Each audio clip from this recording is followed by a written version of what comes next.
बायको नवऱ्याला, संपलं का तुमचं वर्क फ्रॉम होम? नवरा, हो ना, आता ऑफिसला जावं लागणार.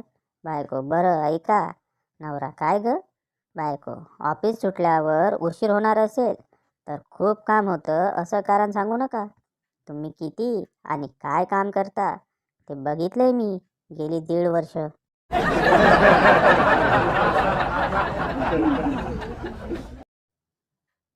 एकदा बंड्या इंग्लिश केसाळ कुत्र्याला घेऊन फिरायला जातो. शेजारच्या काकू, किती गोड कुत्रा आहे हा, असे म्हणून पटापट त्याचा मुका घेऊ लागतात. बंड्या, अहो काकू, ऐकून तरी घ्या. काकू, अरे थांब, मला याच्या खूप पप्प्या घेऊ दे. खूप गोड कुत्रा आहे. काही वेळाने पप्पे घेऊन झाल्यावर काकू, आता बोल. बंड्या, अहो त्याचे तोंड दुसऱ्या बाजूला आहे.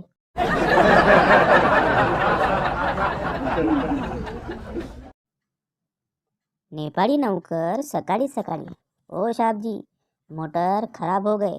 साहेब खूप टेन्शनमध्ये येतो. आता मी काय करू? या मोटरला पण आजच खराब व्हायचं होतं. नौकर, क्या करू साहबजी, फेक दू क्या? साहेब, वेळा झाला का? संध्याकाळपर्यंत रिपेअर करून आणतो. नौकर, ठीक है साहबजी, तो फिर आज आलू में मोटर के बदले दाल डाल देता हूँ.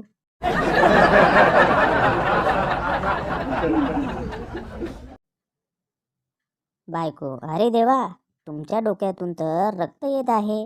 नवरा, माझ्या मित्राने डोक्यात वीट मारली. बायको, मग तुम्ही काय करत होते? तुमच्या हातात काही नव्हतं का?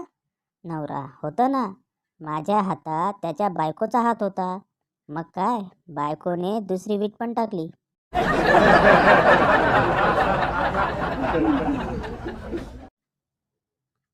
शेजारच्या काकूंना मुलगा झाला म्हणून बंड्या त्यांना बघायला गेला. बंड्या, काय काकू, कशा आहात? बाळ बीळ कसं आहे? काकू, बाळ मस्त आणि गुटगुटीत आहे, पण बिळाला टाके पडले आहेत.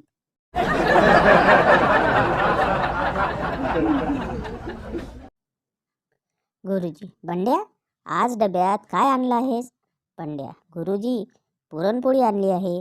गुरुजी, मला देशील का तुझा डबा? मी आज डबा आणला नाही. बंड्या, हो देईल गुरुजी, पण तुझ्या आईने विचारल्यावर काय सांगशील? बंड्या, सांगीन कुत्र्याने खाल्ला म्हणून.